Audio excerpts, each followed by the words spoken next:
MTD की स्थायी समिति में 9 सदस्यों के पद निवृत्त होने के बाद सियासत भी तेज हो गई है। सदन और वार्ड समितियों में रिक्त हुए पदों के लिए अगले महीने चुनाव कराए जाएंगे और इसके बाद स्थायी समिति के अध्यक्ष और उपाध्यक्ष का चुनाव भी होगा।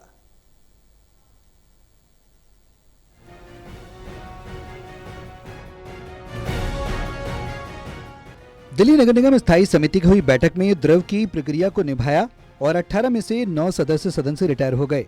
इस प्रक्रिया के बाद अब मेयर के चुनाव और स्टैंडिंग कमेटी के चुनाव की प्रक्रिया भी शुरू होगी। स्टैंडिंग कमेटी के पहले वार्ड कमेटी के चुनाव होंगे। ड्रॉ प्रक्रिया के तहत 50% सदस्यों को पद से हटाया गया, जिसके बाद अब नई नियुक्तियों और चुनाव की प्रक्रिया शुरू होगी।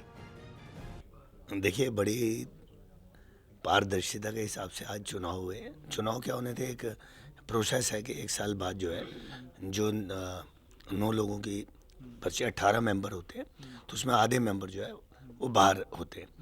कल भी बैठक अच्छी से चल रही थी, लेकिन विपक्ष, मुझे लगता है उसकी मंशा अलग रहती है। उन्होंने बहुत हंगामा किया, बदतमीजी की, जिससे कि हमारी जो चेयरपर्सन है उनको मीटिंग को समाप्त करना पड़ा और फिर जो है आज बैठक बुलानी पड़ी।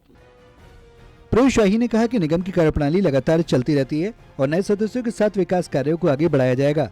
उन्होंने कहा कि नए सदस्य आने के बाद निगम और बेहतर तरीके से काम करेगा। हमारा फोकस सिर्फ जनहित और विकास पर है।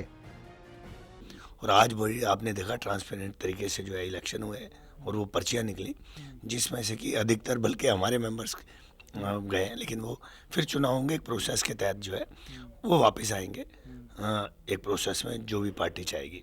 तो कुल मिला के मैं समझता हूँ कि एक सबके लिए संतोष का विषय कि अच्छे से ट्रांसपेरेंट तरीके से जो है पारदर्शिता से चुनाव हुए। सत्या जी को और अपने सभी सदस्यों को मैं बधाई देता हूं कि उन्होंने शांतिपूर्ण तरीके से, हालांकि आज भी कोशिश की गई कि उसमें व्यवधान उत्पन्न हो। स्थायी समिति में हुए इस फेरबदल के बाद अब अगली चुनावी प्रक्रिया अहम हो गई है और सभी की नजरें इस बात पर हैं कि नई टीम किस दिशा में काम करेगी। Pranay Sharma, total TV, Delhi.